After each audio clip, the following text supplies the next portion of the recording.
Hungry dogs run fast.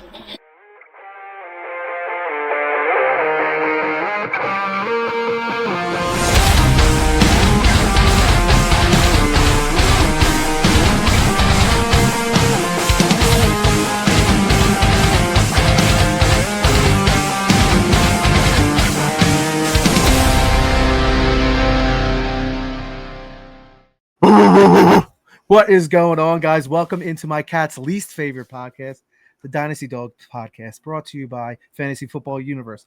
With me is the esteemed Michael Anthony, the guy that has had a full-grown beard since the third grade. How are you?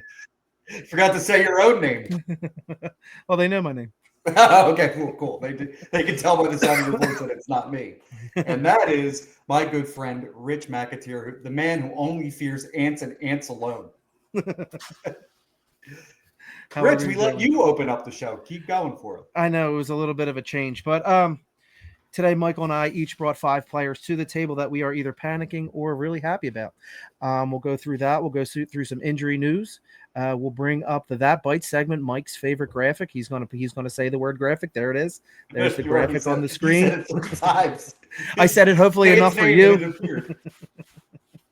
It's not Joe Hendry. Yeah. But yeah, Mike, if you want to get into what little news and tidbits you got for me. All right, so the first bit of news, we got to start with this one right off the bat because it is, something major, is that Jaxson Dart has been named the starter for the New York Football Giants. Rich, this was your quarterback 2 coming into the class or coming into the draft. What are you thinking right now? How are you feeling right now? That's the sound of me throwing darts, dude. It's dart man. It's dart season. I think I might have said by week 4. What do you call Steve DeVito? There's a dart league going on. No one will get that but us, but I am very intrigued. I'm excited. I knew this was going to happen. I said, I think by week 4. I'm pretty sure I said week 4. And look what happens. Week 4, he's in there. Russell Wilson sucks. I don't know why teams continue to sign him.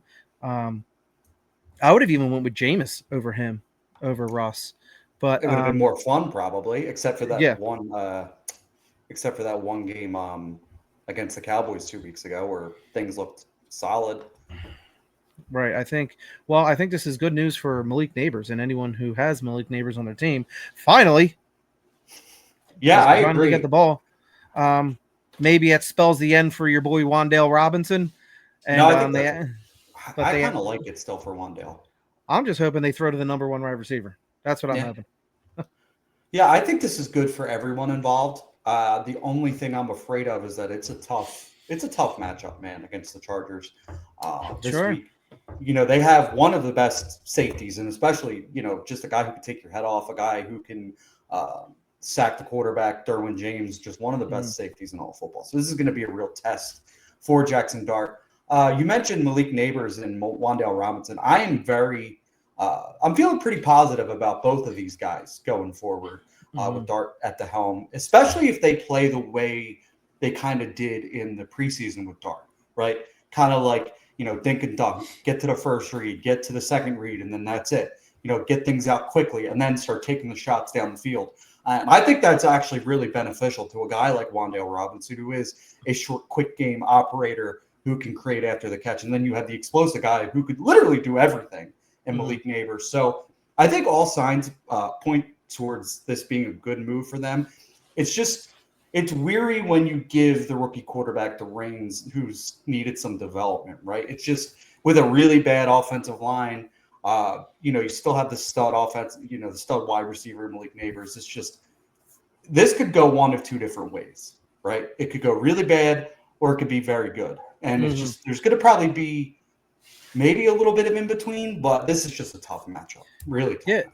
It's going to be fun to watch just because they're a young team. It seems like Cam Scatterbo is really coming into his own. That'll be over there. Well, hold on. Let's save the Scatterbo talk for later. That's all right. One of the ones I got. But yeah, I also think this helps the running game. You mentioned Scatterbo. Tyron Tracy's going to miss some times. That was on my other list of things, 2 to 4 weeks with dislocated shoulder. But Dart is a guy who can pull it and run in the RPO game, the read option game. He's a guy who can take the football and run with it. So I think this opens things up for the running backs as well. Sure. Next bit of news here. This one sucks because this is a guy I think we all really root for. James Conner, foot injury, heading to the IR. Yeah, That was brutal. Yeah, it was gross. they wouldn't even show the replay again. That's how bad it was. Well, I found it in the disgusting universe that is Twitter, that shows nothing but disgusting and vulgar videos. Yeah, it was kind of one you're like, oh god, but it was a foot injury. Like I couldn't even tell, dude. He was like bent like a pretzel. I was just like, oh god. Yeah, it's a shame because, like I mentioned, this is a guy you root for. Everything he's kind of gone through in life really deserves his moment right in the sun. And I don't know, at 28 years of age, coming off a pretty severe injury, if this is going to be the end for him. What are you thinking? Yeah, it's kind of hard to describe just because 2 years ago we'd say a 28-year-old running back would be like he's 30 actually now. Is he? Okay, then yeah, that changes it up a little bit. I think that's kind of going to be an uphill mountain for him to climb. Not even a hill up. It's dude, that's going to take so much fucking rehab with that. It looked brutal. I'm not sure exactly what the full injury was like as far as like broken bones, ligaments, or whatnot. But either way, that looks like it's going to take a long time to come back from. But in the meantime, I mean, it's Trey Benson, next man up. Let's see what he's got. We kind of both liked him, I think, in his. I was a little weary of him coming into this season because I thought Connor, they paid him. He was getting a full workload. Benson didn't really look good his rookie year. Maybe that was a little bit of a, what's the word? I got a little too hot in the pants. Got a little too quick on the draw, kind of counting him out. I guess this is really going to be the test because he is going to be the guy going forward at this point. DeMarcado is just mostly like a change of pace kind of runner, pass catching, speed, stuff like that. So this is Benson's backfield as of right now. It sucks for Connor. Are you just kind of stashing Connor at this point on your IR and just waiting till next season? I mean, you're not getting anything for him at this point. Right. I mean, yeah, sure. Yeah, I mean, you got an IR spot. Might as well put him there. No reason to cut him. Do you think he retires? Or do you think, 30 years old, head into the IR? I feel like, especially someone in his position, having cancer early on in his career and stuff like that, I feel like he's a guy who really takes care of his body more so than others. So, it all depends on how the rehab is. If it's if this is a full calendar year, thankfully it's only week 2, so week 2 next year, but who knows how long it is. Yeah, especially, we're over 30, so we understand how this it all goes downhill from here. CeeDee Lamb, 3 to 4 weeks, high ankle sprain. As Eagles fans, obviously this is not the worst case scenario, but for fantasy football, this is pretty bad. Especially for a guy that you're really counting on your contending teams. I don't think this is obviously this doesn't affect his dynasty value at all because of the way he was playing leading up to this injury. 20 points week 2, 18 points week 1. He was still looking like a number 1 wide receiver. George Pickens, though, has had to, you sent me the videos of him freaking out, but he had a touchdown in this past game. Do you have any confidence in Pickens for the next few weeks while CeeDee Lamb is out? I mean, I would hope so, but he's got to play between the years, and we know he loses that battle more times than not. But did you see what led up to it? Why he freaked out? Listen, we go through that every day, every game. We're Phillies fans. I watch Alec Boehm ground out and throw his helmet and fucking bat every single time. You're a grown professional. Play like a professional. Don't go over there throw a fucking tantrum because you didn't get the ball or this happened to you or that happened to you. Well, his thing was more of a self-inflicted issue. The ball hit him in the hands, it bounced off, and it got picked off. So it was like, fuck, like I fucked up type of thing. Well, catch the fucking ball. True, and he's usually pretty sure-handed, so that was a very interesting situation. Are you going out and acquiring George Pickens at this point? No. I'm trading Pickens at this point. Oh, okay. More so than I was. Man, who's got CeeDee Lamb? Anyone who's got CeeDee Lamb, I mean, try to get as much draft capital as you can. I think right now a first plus is probably first and a third. I think you get a third on that top. A first and a third, according to some in our league, is a fucking Jahmyr Gibbs trade. Apparently, we can go over that. Jahmyr Gibbs and DK Metcalf. Oh my god, what a fucking nightmare! We're just taking shots at so many people that these people don't know. It's insane. It's fucking insane. But yeah, at first plus, hell yeah. Oh yeah. Yeah, I think you could do that. And if you are a contender, I don't hate going out and do that because he looked all right last week without CD Lamb on the field because CD left the game early. I believe it was over 15 points for him, if I'm not mistaken, because he did have that touchdown. It's just, you got to depend on Pickens to get these, 5 receptions, 6 receptions, 80 yards and the TD kind of thing.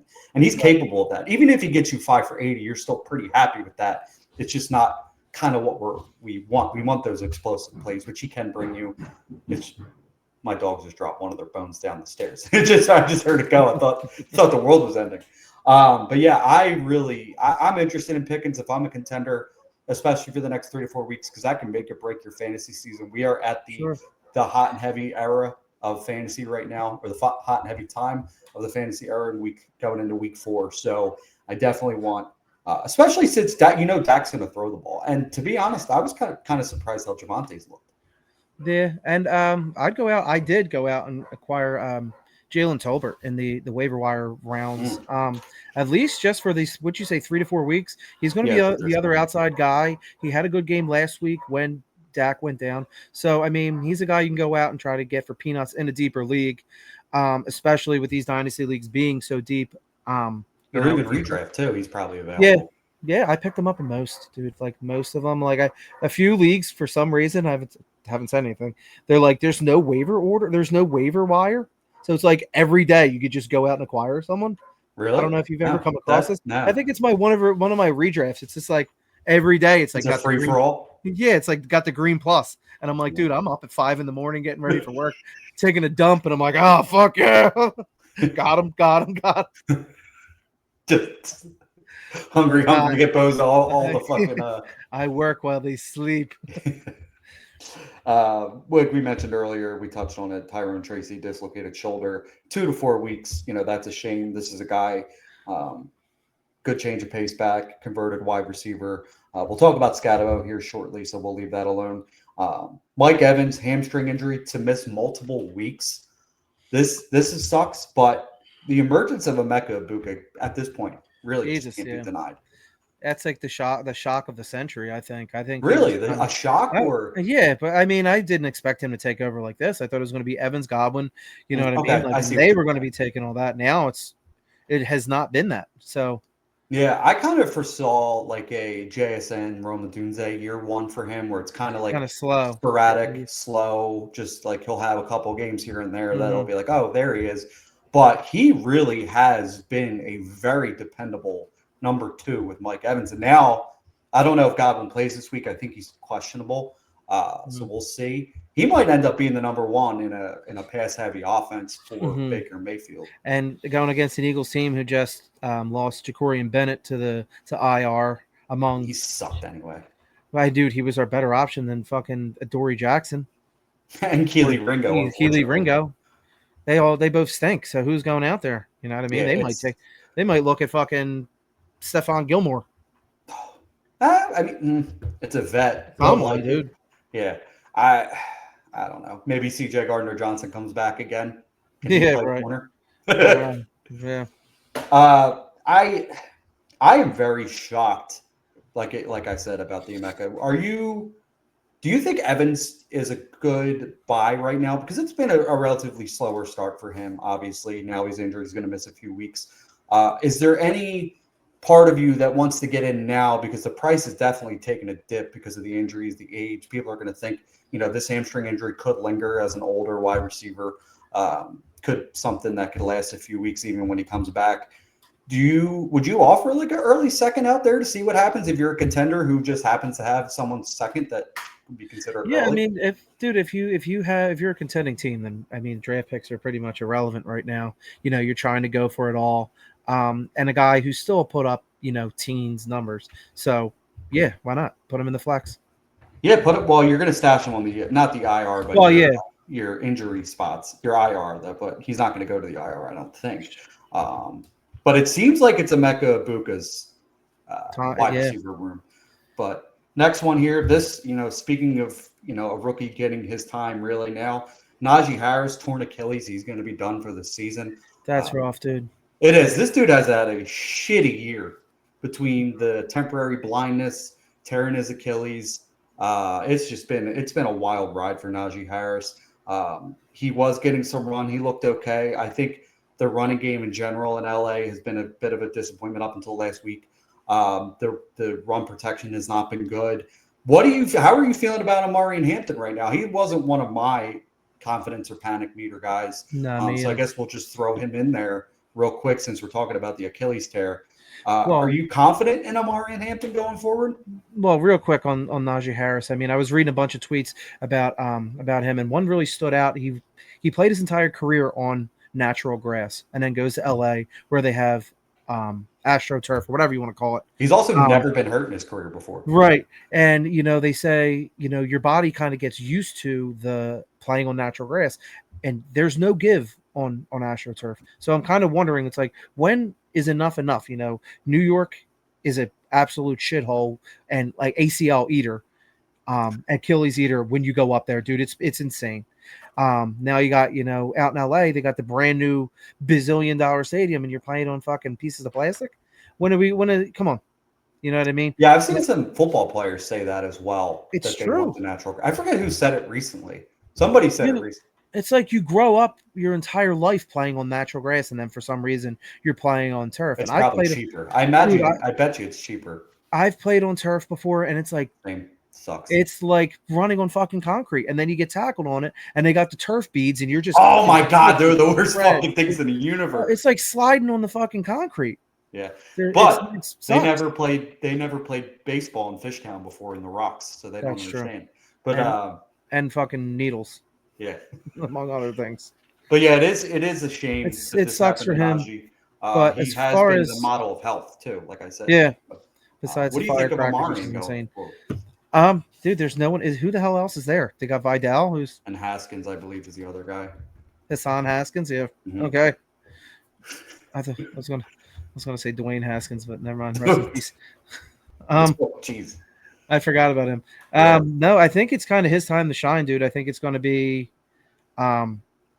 he's really the running back one. I thought it was going to be kind of a split between Harris and Hampton, but now that Harris obviously isn't there, it's going to be all Hampton, I think, for the foreseeable future.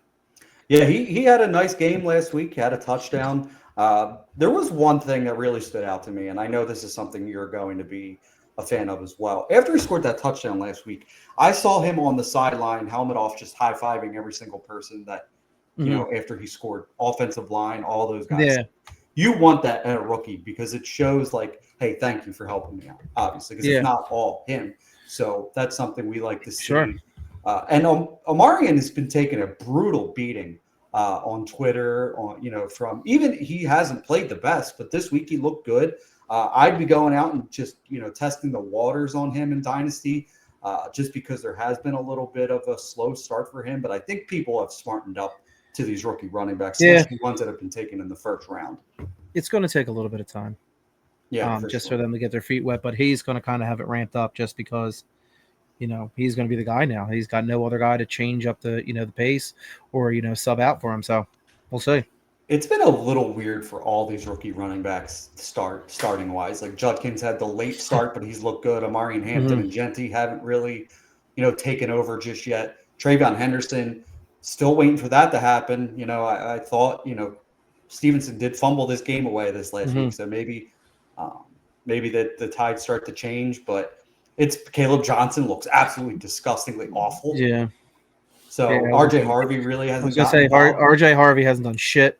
I'm glad I took him in one of the redrafts, and it's just like I went with the late running back theory, and it was like, dude, he's fucking unplayable. He can't play him. Yeah, for sure. Right now, my boy J.K. Dobbins, dude, you doubted me, and I told you it would be all these guys one of those things. Oh, he's not good. Oh, it's Harvey season. He changed his number to number 37. Yeah, he's number 12 now. Oh, he's number 12 now. Yeah, I like maybe 37 was better. 37. Yeah, 37 was better. I still believe RJ Harvey is going to be fine. It's just right now, J.K. Dobbins is healthy, and you can't say that for too long, unfortunately, right? And he's looked all right. we'll see. I mean, he he's looks good not everywhere he goes. He just can't stay healthy. right, but that offense looks a little weird, to be honest Yeah, with you. Bo Nix really because I hasn't mean, stepped. Evan Ingram's been hurt, and he's not been the player that we thought he was going to be, even when he was playing. But Rich, do you want to start us off with one of your confidence or paddock meters, or you want me to ask you first? you could start. I got to pull me notes up. All right, let's start with, since we kind of mentioned him earlier, we'll start with the confidence meter. Cam Scatterbo, a guy who has 23 carries this season, 21 of which came in week 2 and week 3, 102 yards, 2 TDs, 4.4 average, 8 missed tackles, 12 for the position, 10 receptions, 87 yards receiving. These look pretty good. I can't deny it. He just, I think I said it here. He kind of just looks like a big dum-dum out there, right? He plays like he's got up. He plays like he wants CTE immediately. Jeez. He does. That's the way he plays, and that's fine. It's just that, you got to be able to turn that off at some point, right? Because they're going to need you. Now you're the only running back in town. How confident are you 1 through 5 with Cam Scatterbo rest of season and in Dynasty? Dude, a 5. I've always been a 5. Wow. Like, you actually helped me acquire him in our league. You traded picks with me and Audric Estime.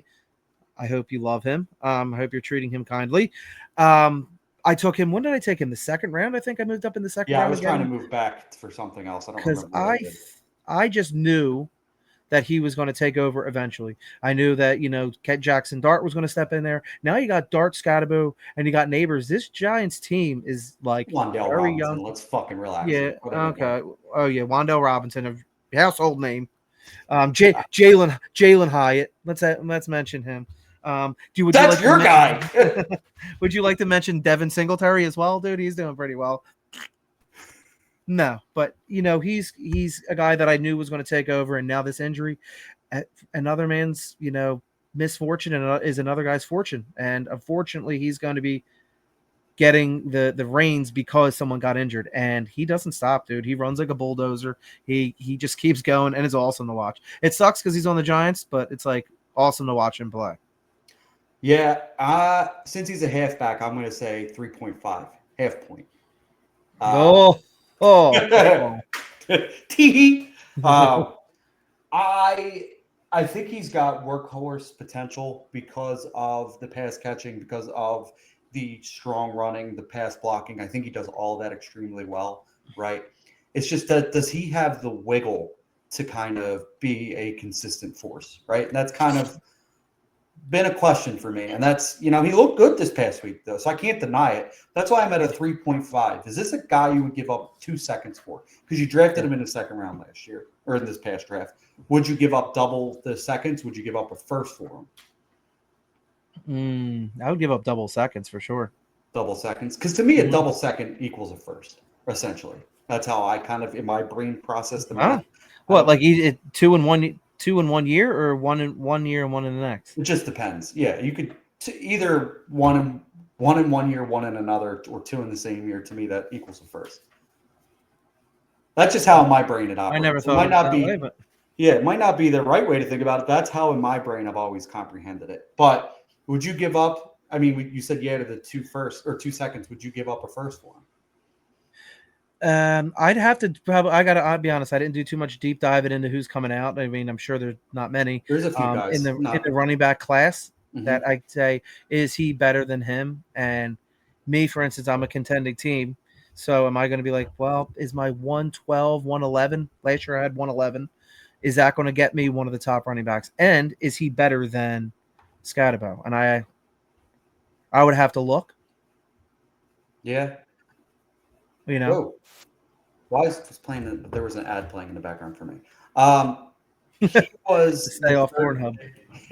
Third pick in the 4th round. So he's got solid draft capital for running backs.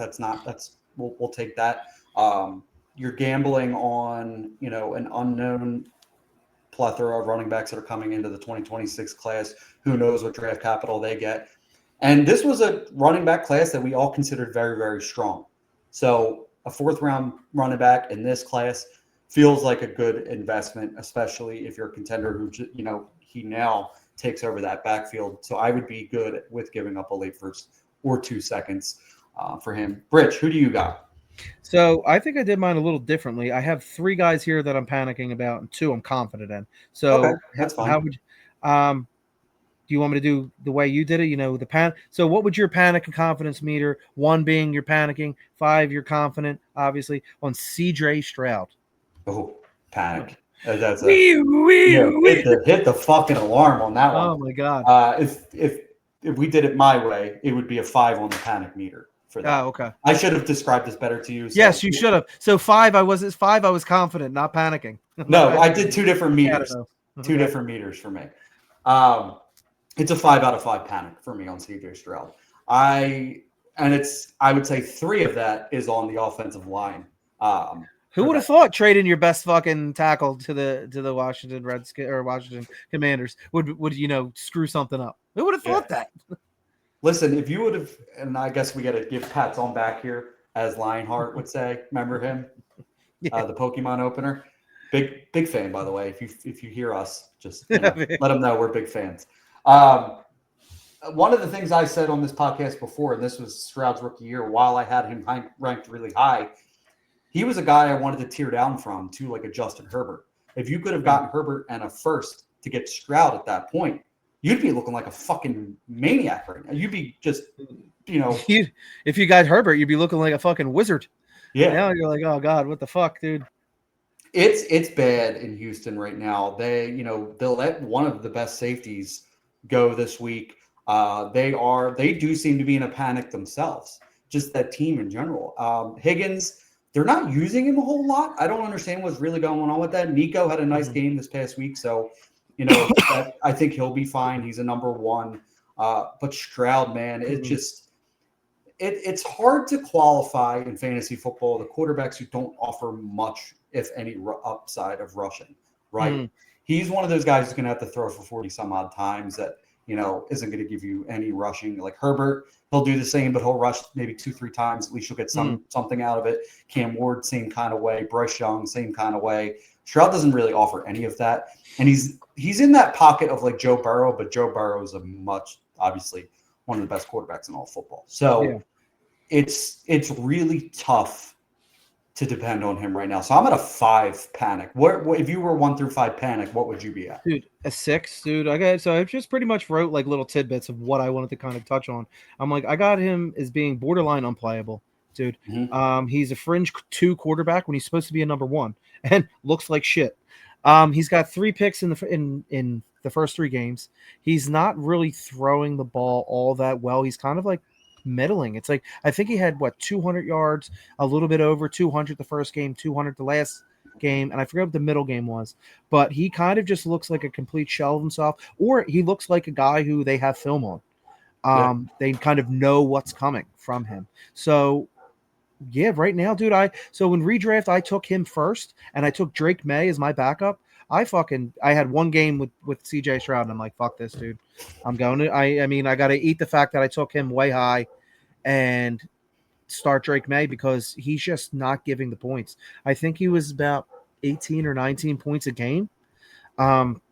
It's just not going to cut the mustard for a quarterback 1.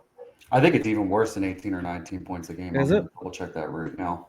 It's been rough. We were talking about a guy 15 week 3, 17 week 2, and 10 week 1. Oh God! So it's been hard out in these credit there. Yeah, you gave him too much. You gave him almost a confidence meter numbers on that one. Obviously you're panicking, but is it the best time to really sell right now, in your opinion? Like, what in reality could you get for him at this point? Dude, would you take a single first for him at this point? Wait, I don't know what league you were looking at, but we got 16, 19, and 19. So I knew I see 19 somewhere. In our league, he's 16, 19, and 19. Yeah, but all right, so that our league is a little bit different. There's added points. I'm looking at a regular. I never know which one you look at. You always get different numbers than me. I just use our league. I'm like, okay, that's where the numbers are. But I don't know. He's kind of a guy he's kind of like, dude, you're going to kick yourself in the head if you get rid of him for like a second. Like, okay, a couple seconds. Yeah, I wouldn't do that. It's like, dude, it's almost, if you got a tight end premium, take him out and put another tight end you got on your bench. At least maybe see you can figure it out, because he's not going to be worth what he's going to be worth more to wait on than he would be to sell. Like, you know what I mean? You're Sure. not going to get the capital that you should, or like, kind of the value you would have gotten in his rookie year. But it's just, man, it's rough. It's rough sledding for him. They're kind of building weird too. They're like, no offensive line at all. Exactly. They're like, let me draft 2 wide receivers and a running back, and then no offensive line, trade the best left tackle in the league, and then wonder why he's getting smoked. They traded one of their offensive linemen to us, if I'm not mistaken. Yeah, but I think he got that was a CJ. I mean, they probably he's been meddling back, and he was a first round pick too for them. He's been meddling between the practice squad here. Keon Green. But there was 2 teams that kind of stuck out to me that kind of did the same thing.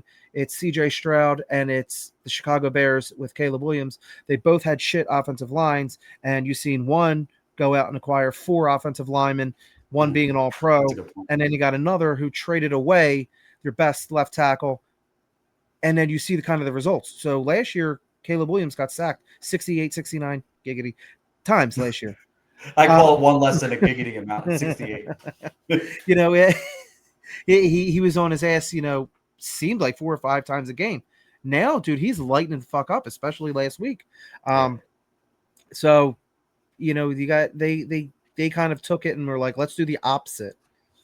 We know he got sacked a bunch, but like, let's do the opposite and not help him out. I like that. Let's do the opposite. Let me flip your question a little bit. Who are you more confident in, CJ Stroud or Bryce Young at this point? I think Bryce Young. It's crazy to think, like, if you were to tell me this 2 years ago, I would have gone Stroud, even probably last year. I might have traded away Bryce Young a little early, but whatever. Yeah. I still don't think Bryce is like the end all be all. He's probably going to be a middling quarterback too for fantasy. But they're building for him now. They're building. No, they are. They're doing it the right way. Mm-hmm. You would think. So we'll see how that goes. But I think I'm more confident in Bryce Young at this point. But let me give you somebody who I'm a little concerned about, and I want to see where you're at. Panic meter 1 through 5. Ladd McConkey. 21 receptions or 21 targets, 15 receptions, 163 yards. He's currently wide receiver 43 with 10.4 points per game. And then you have guys like Keenan Allen and Quentin Johnson, who are wide receiver 6 and wide receiver 7 with over 18 points per game right now. Where are you at with Ladd? Panic 1 through 5. He was kind of on my radar for this whole thing. I left him off, but I'd probably say like around a 3. Okay. Is Quentin Johnson going to be this guy? You know what I mean? I don't see him carrying this through the entire season. Keenan Allen's kind of been a guy who's seemed like he stepped, back in time a little bit. But is it sustainable? I don't think so. I think Ladd kind of comes into his own. I don't think he's going to be getting the 25 plus points he was getting like he was last year.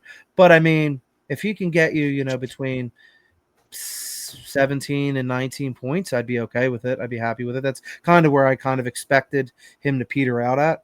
A nice wide receiver. Old peter out. Never heard that before? No, I haven't heard that one before. It's like when a fire goes out. Peter. Oh, I didn't know. That's, there's a richism today. Fucking Boy Scout, dude. With Ladd, I'm at a 2, to be honest with you. I think the resurgence of Quentin Johnson has been, a pleasant surprise. Because this, say what we want, all the jokes we want, you never want these kids to not succeed, right? And it's good to see him bounce back.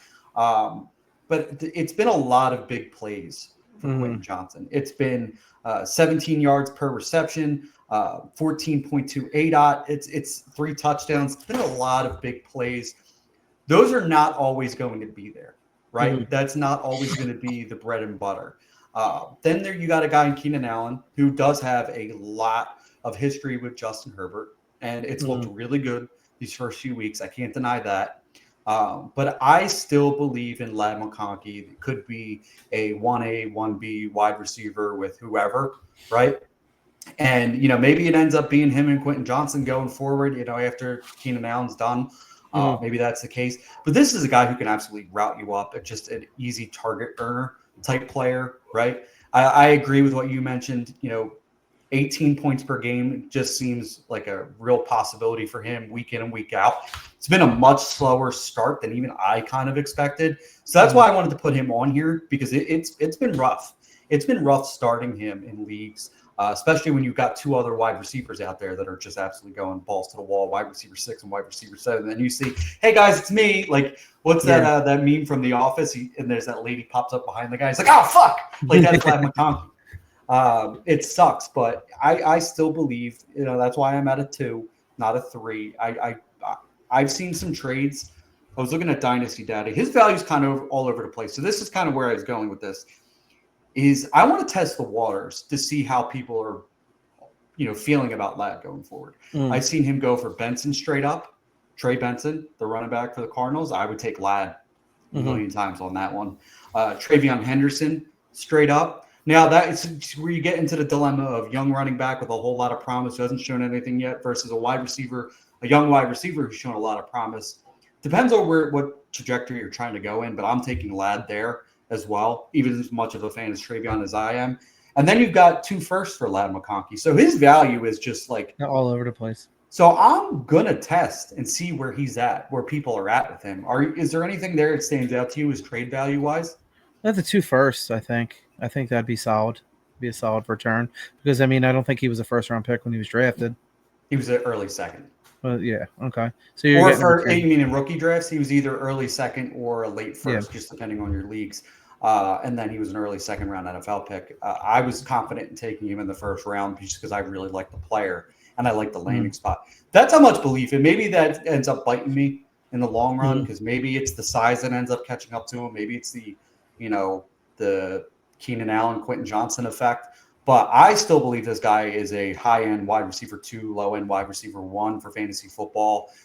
Just really interested to see where this team goes. And this is a team, by the way, that didn't expect them to throw the ball as much as they are, and it's not giving Ladd McConkey the points. That's got to change at some point, right? Because last year they were a run-first team. Previous years they were a run-first team. Now they're fucking heaving the ball everywhere, and Ladd's not feasting off of that. To me, that's got to flip on its head at some point. That's kind of weird. Who's your next one? You got me confidence, or you got? Yes, I do, and you're not going to like it. Okay, who you got? His name, first name, Daniel. Last name, Jones. Back-to-back weeks of Daniel Jones conversation for Rick. Dude, Danny Dimes, dude. Look at him. He is. What's your confidence in him? Oh, fuck. So 5 being the best, 1 being the worst. Who do they got? You better be fucking 7. I gotta say 3. Okay. This is the real test. You still haven't seen enough yet? So they beat the Broncos. That's a huge win, right? That's the Broncos haven't really looked themselves offensively yet, but they're still a top-notch defense. So that's an impressive win. I can't deny that one at all. He's currently QB4 right now. Thrown for 816 yards. Not crazy on the touchdowns, three touchdowns. My biggest thing that I kind of rethink about, Malik Neighbors said that it's not Daniel Jones. Oh, I saw that. The quarterback. I did see I just see that recirculating. And was he correct? Dude, he's in MVP consideration right now. Which is fucking very wild. early. What a very world. early. But he's fucking, dude. He's pretty much little shovel of dirt every week on top of Anthony Richardson, dude. Every week. It's just like covering him up. He's like, go to sleep. You're waking the neighbors. Yeah, dude, it's not looking good for him. But Daniel Jones, dude, the more he goes along, the weeks that go by, I think he's getting a contract at the end of this, dude. And it's going to be hefty. In fairness, though, he's beaten up on 2 other bad teams in Miami. You can only beat the schedule, brother. You can only beat the schedule. I don't disagree. The real test, another real test, I can't say the Broncos won the real test because they were, is going to be this Rams defense, right? With that's a tough defensive line. So that's going to be, this will be a tough matchup for him. My fear for him is that's why I'm only at a 3 right now, because he does have the rushing upside to kind of keep him fantasy relevant as well. The pass catcher's looking great. Jonathan Taylor we just put out a short today on YouTube. The Jonathan Taylor experience is blowing up. You'll be posting that one on TikTok at some point today. So be on the lookout for that. But where the fuck was I going? Are they? Oh, I got it. Are they the New Orleans Saints of last year? Is this going to be the team that completely, starts out hot? You remember when the fucking Saints were like 3-0, 4-0, whatever they were. The murder rate in New Orleans was going down, right? All things were looking hunky dory in New Orleans, and then there's fucking shoe fell, and it was all over from there. Is there a possibility in your mind where this kind of takes an ugly turn at some point? I don't think so, dude. I don't. You think Daniel Jones is the end of, or is the future starter of the Indianapolis Colts? Yeah, dude. I don't think he was bad in New York. I think it was the fucking coaching staff. They had good. Are you sure about that? They had a good team around them. They didn't have an awful team around them. I should say it wasn't. I think he was pretty bad in New York. Dude, he's lighting it up with guys that are half the talent of fucking Malik Neighbors. Michael Pittman's solid, and Tyler Warren is a first-round tight end, and Jonathan Taylor's a first-round running back, or early second-round running back. But not the fucking wide receiver that Neighbors is. True. No, I can't disagree. But they do have a decent team in Indianapolis. It's just I didn't think Daniel Jones was going to be the guy to make them 3-0 at this point. Yeah, they had Barkley too. To say it's like it had to have been the scheme or something, dude. It had to have been something there in New York. They have like a pretty, other than this week against the Rams, they've got after that the Raiders, the Cardinals, the Chargers is tough, the Titans again. Cardinals are 3-0. Yeah, but I'm talking defensively. I don't think like okay. The Cardinals have looked all right defensively, but they're not someone who absolutely fucking terrifies me, right? So they do have a pretty decent schedule. Could they finish this out 5-2? I think they might end up splitting these next 4 games. Yeah, I think they lose this week. I do think the Rams, after what happened to them this week, I think they might come out and just fucking absolutely light the Colts on fire. Yeah. Are you giving up actual Dynasty draft capital to acquire Daniel Jones at this point? Man, that's tough, dude. If Daniel Jones, if I'm a contender, I can give up. If I think Daniel Jones, I could play Daniel Jones as my quarterback too, I might give up a first for him to try to push me into the playoffs. That's going to get the dogs barking. That's going to get the dog barking even 3 times on that one.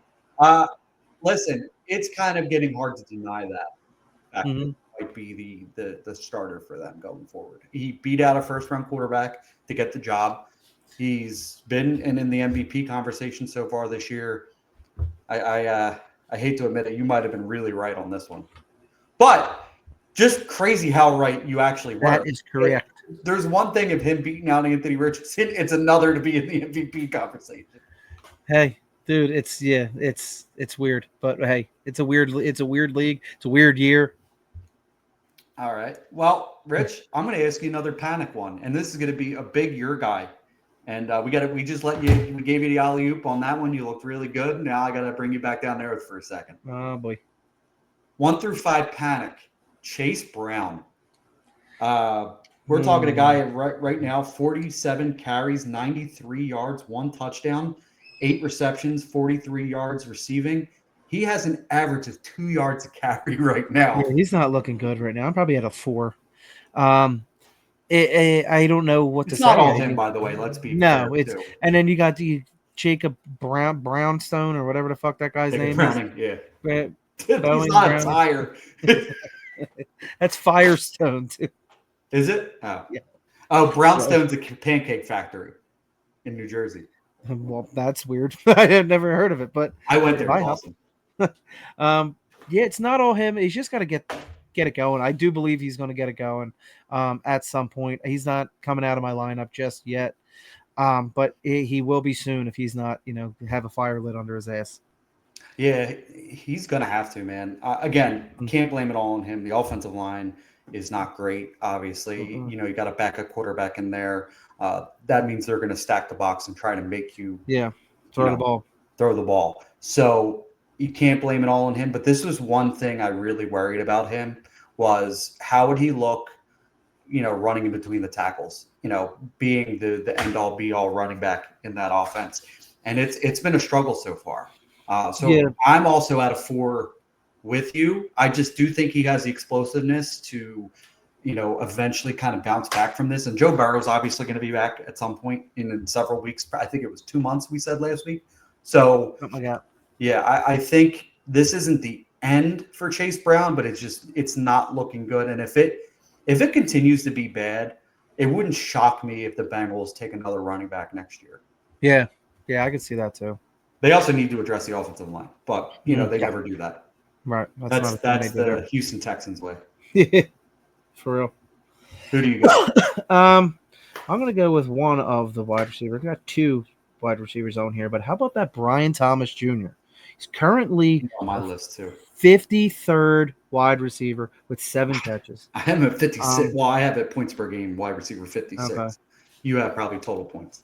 Yeah, he's a guy who's a lot of people's number 1 wide receiver or released, high draft pick, and he is not. He's not catching the ball. He's getting the targets. The targets are there, but he's just not reeling them in. A lot of times he's hearing the whole click clack. I don't know what the hell is going on. What's going on with him? But he is just playing like absolute shit.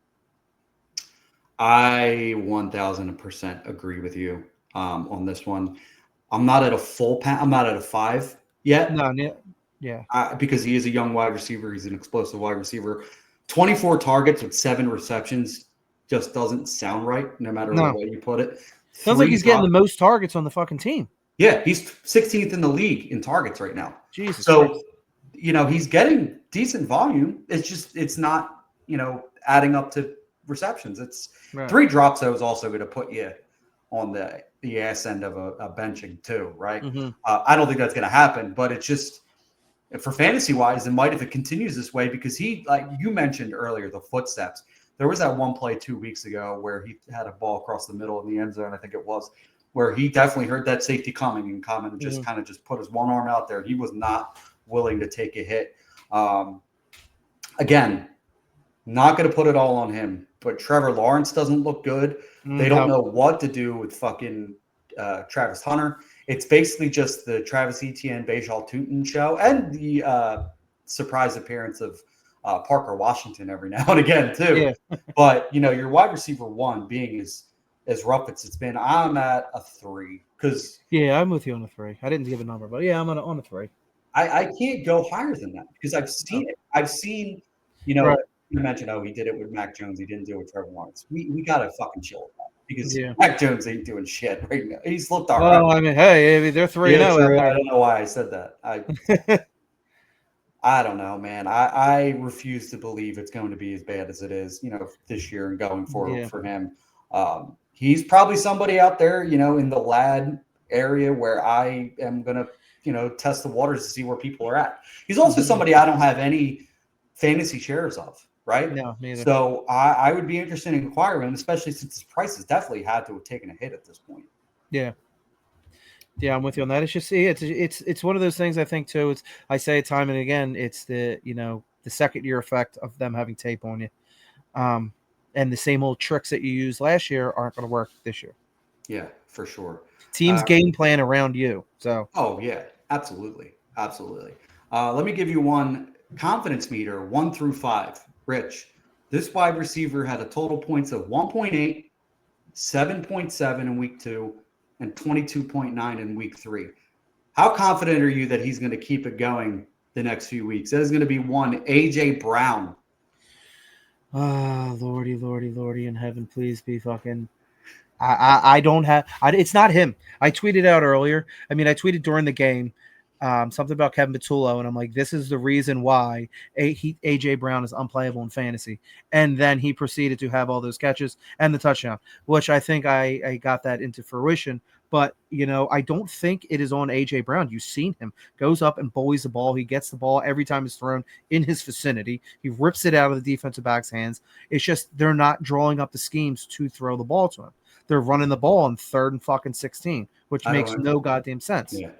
You're running. A lot of coaches do that where they run a draw play and kind of. But that's nobody falls for it though. No, then that to me, that you run a draw play on 3rd and 16 is you telling me you're not confident in Jalen. You do that with a fucking rookie quarterback. You don't go to do that with a guy who's going into year 6 of the NFL. But I digress. I am about.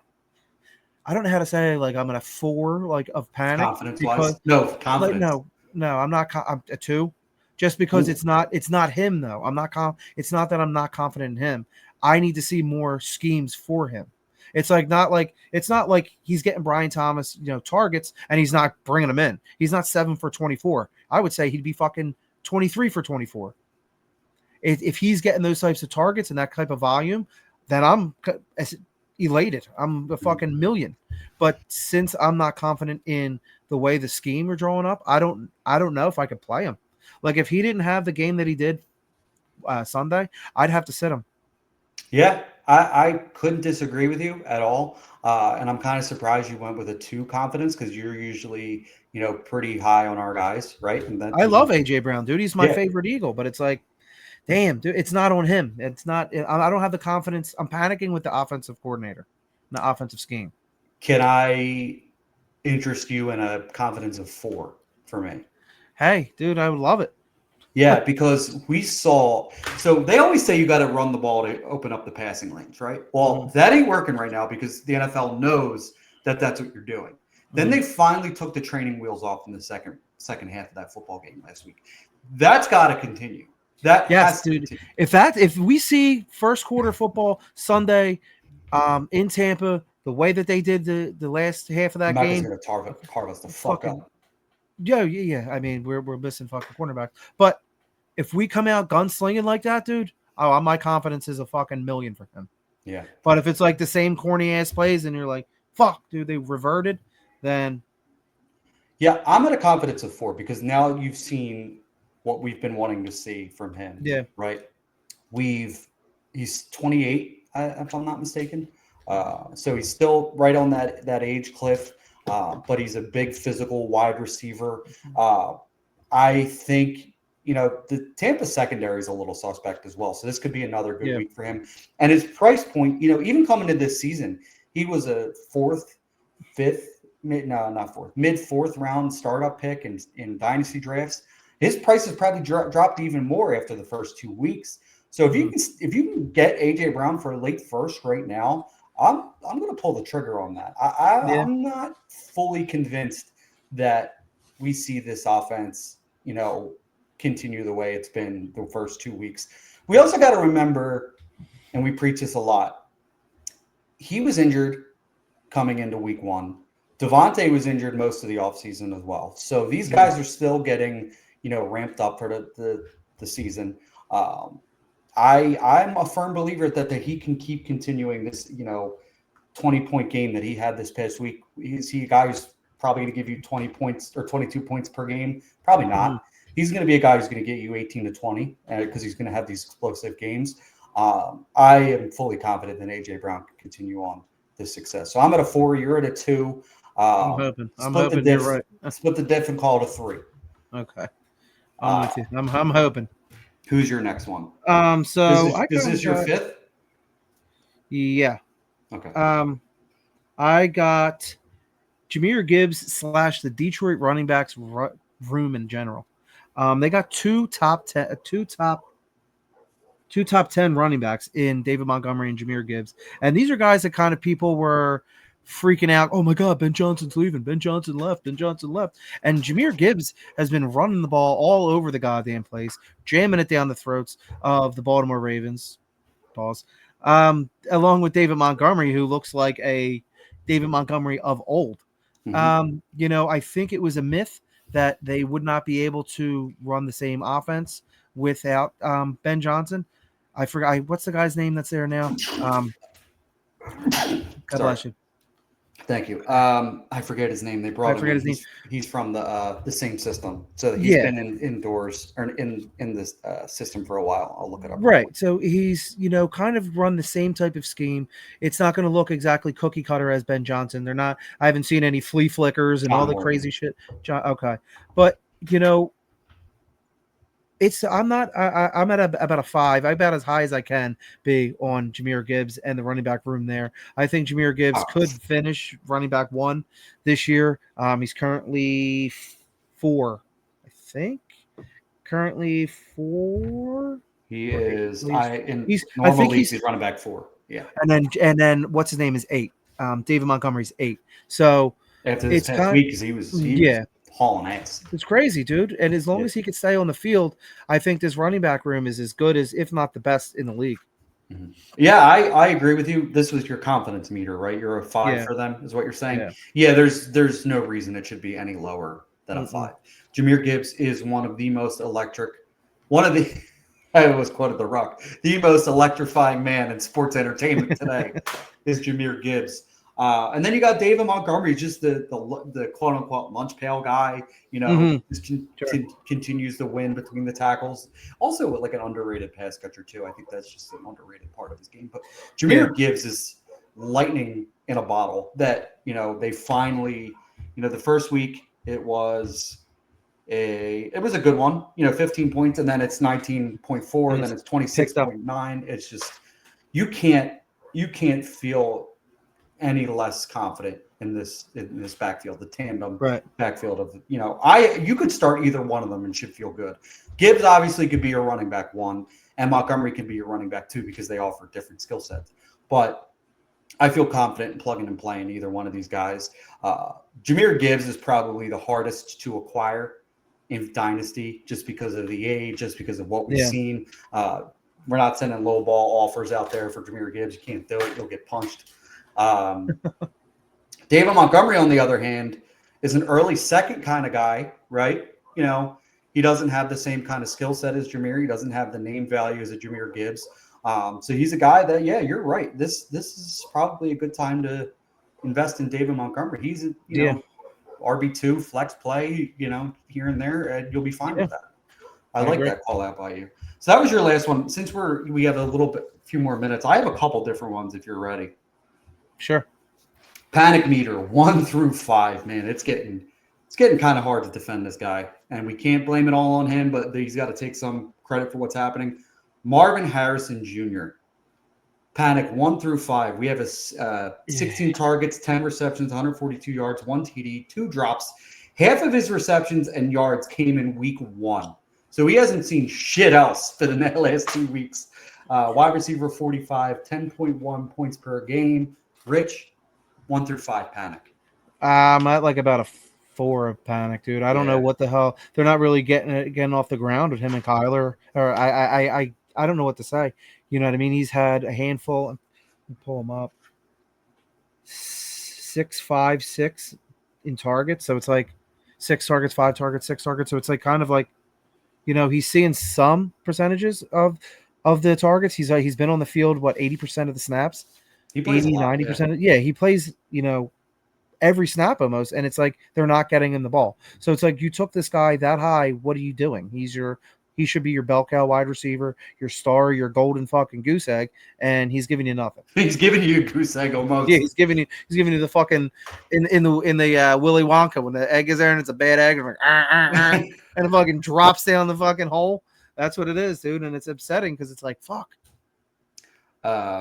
Yeah, it is upsetting. There was a drop that I watched you ever watch somebody jump for a ball that they don't need to fucking jump for, and you just do it anyway, and then they drop it? Like, that was Marvin Harrison Jr. It was. Dude, I seen a close up. It was him, and then someone quote tweeted it, and it's his fucking hands and the ball, and his eyes are like this, like up in the air, and he's like, "What the fuck are you looking at?" And it's like the eyes were nowhere onto the ball. I'm like, oh my god, that's day one stuff right there. Yeah. I think I'm starting to get to a 4 as well. I'm pretty nervous about him because, like you mentioned, the Kyler thing is not hitting for him. It's working for fucking Trey McBride. Let's be honest with that. But my problem is like, I don't want to call it an effort thing. He just doesn't look like he cares, right? No. I don't know. He's just. I almost want him to have the mentality of a AJ Brown, Malik Neighbors, but it doesn't seem like it's there. right? And No. which is not a bad thing. It's he doesn't have that killer instinct. It almost seems like he Right. lacks that. Yeah. I think we had much higher hopes for him than what we're obviously seeing. Yeah. Are you trading him for a first at this point, or are you holding on? I think I'm holding him, dude, because he was probably top 2. I remember he went 1-1 overall with us, and I was pissed because that year I got Caleb Williams. Turns out that was working swimmingly for me. So you got to kind of hold on to him, I think. Yeah, I agree. Confidence meter 1 through 5. Guy you mentioned earlier, Caleb Williams, 59 and 93, 63.4% completion percentage, 715 yards, 7 TDs, 1 INT, and then a very nice 16 rushes, 97 yards, 1 TD. QB3 points per game, 23.8.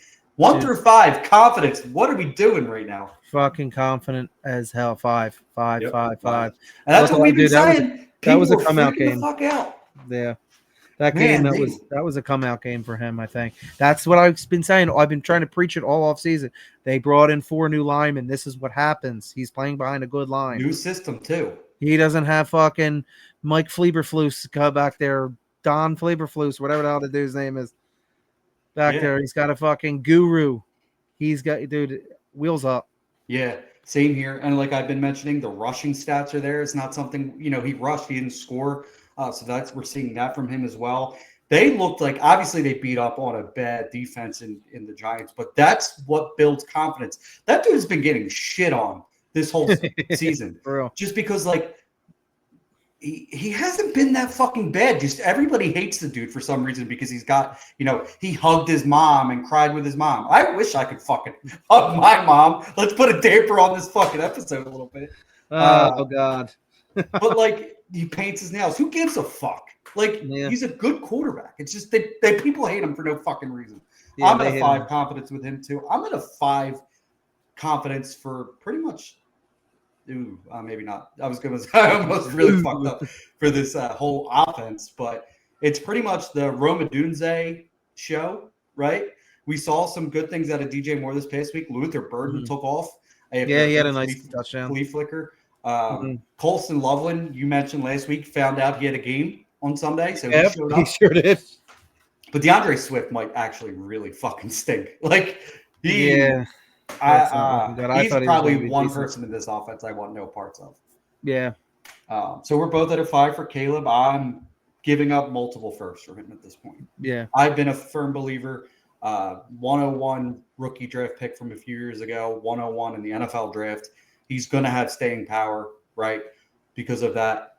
So I'm, fully confident. Panic meter. And he just popped up. I just got an injury report for this player too. So this might be even more of a panic. David Njoku. This is a guy we were both super excited about this offseason. Well, I don't think anyone's seen Harold Fannin blowing up the way he has. For sure. Here's some of the stats. 17 targets, 12 receptions, 117 yards, tight end 19 for 7.9 points per game. Fannin is at tight end 12 in points per game, which is fucking shocking. Here's the snap share for the both of them. Njoku, 84%, 82%, 76%. Harold Fannin, 72%, 63%, 64%. So he's seeing a good volume of snap share as well. And he also gave you 18 targets, 15 receptions, 136 yards. I'm panicking on David Njoku at this point. Yeah, I'm with you too, dude. It's just not I mean, it couldn't have happened for a better team just because it's like, okay, David Njoku's not turning out really well, but Harold Fannin is way, way, way ahead of schedule. So it's kind of like you're not losing a beat. If you're getting more out of him than you are in Njoku, you're not tied up to him after the season. So it's kind of like, okay, perfect situation. Yeah, perfect situation where he's not, blowing up where you're like, oh man, do we have to pay him? Now it's like you're not going to pay him. I don't think they'd pay him. And they could just have Harold Fannin just take over more and more and more. We've been pounding the table for Harold Fannin for like 3 weeks now, but how about that play I sent you against Green Bay? I think it was like 3rd and long. Where he broke 3 tackles or something? 4 tackles, just fucking trucking. That was insane. That was a really nice – man, I really fucking wish he was an Eagle. That is what I wanted. It's what I've been preaching about. Yeah. But yeah, we're both So let's say, what do you got? A 5 panic for Njoku? Oh yeah, dude. I think it's kind of like you're panicking if you have him on your team, but it's like not panicking if you're the Browns just because he's going to be gone. Yeah. Are you? So if you're at a 5 for Njoku panic, are you at a 5 for confidence for Fannin, or are you a little bit Yeah, lower? yeah. Oh yeah, no, I am, dude. He's been a pleasant surprise watching him play. I'll give you one more panic meter before we cut this off. And it's a rookie running back, so we can't be super panicked. Ashton Genty, 47 carries, 144 yards, 1 TD, 3.1 yard average, 5 receptions, 3 yards. That's fucking abysmal. 30 running back 34 at 8.6 points per game. You know, you're 101 in every rookie draft I think we've been in this offseason. One of the, second, third round picks in our startup drafts has had a really tough go of it in the beginning. Are you panicked? No, I'm not panicked, but it is a rude awakening for him.